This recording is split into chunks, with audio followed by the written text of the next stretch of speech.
In some states, they say don't look under the Christmas tree at midnight. Not because it ruins surprises, and not because parents want to preserve a little magic for the morning, but because sometimes something appears there that was never meant to be seen. Something that does not move, but breathes. I used to think it was just another winter warning, one of those half-forgotten rules adults repeat without remembering where it came from, a story meant to keep children in bed when the house is dark and everyone else is asleep. I believed that right up until the night I was alone with the tree. The house had been decorated since early evening, lights carefully wrapped, ornaments placed just far enough apart that none of them touched, the tree standing in the living room slightly off-center because one of the legs never quite locked the way it should have. I remember adjusting it more than once, nudging it back into place, and each time feeling the faint impression that it had leaned closer to me when I wasn't looking. It hadn't moved. I checked. Midnight came without ceremony. No bells, no distant fireworks, just the quiet click of time passing from 1 minute to the next. I was awake, not because I was excited, but because the silence felt crowded, as if the house were holding its breath along with me. That was when I noticed the sound.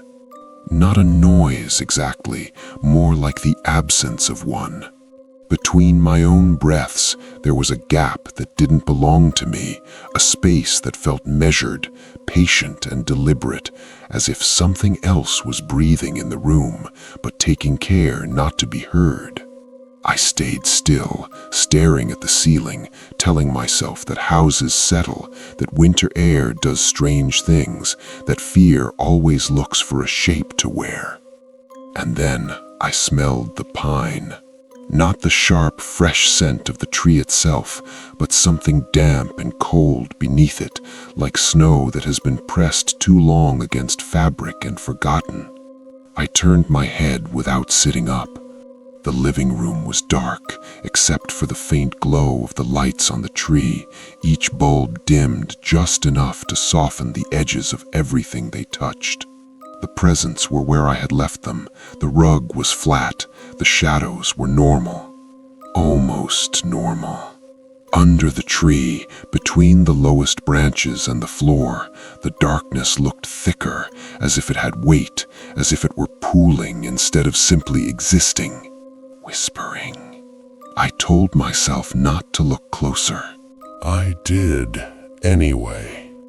There was something there, folded into the space beneath the branches, shaped wrong for an object, but too still for a person, its outline broken by needles and tinsel that brushed against it without moving. It wasn't reaching. It wasn't watching. It was waiting. I could see the smallest movement then, not of limbs, not of hands, but of surface, a subtle rise and fall that made the ornaments above it tremble almost imperceptibly. Breathing. I didn't scream. I didn't move.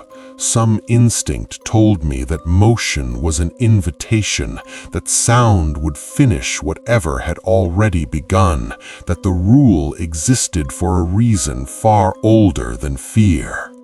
Minutes passed, or seconds. Time didn't behave correctly anymore. The lights on the tree flickered once. When they steadied, the shape beneath the branches was closer to the edge of the rug.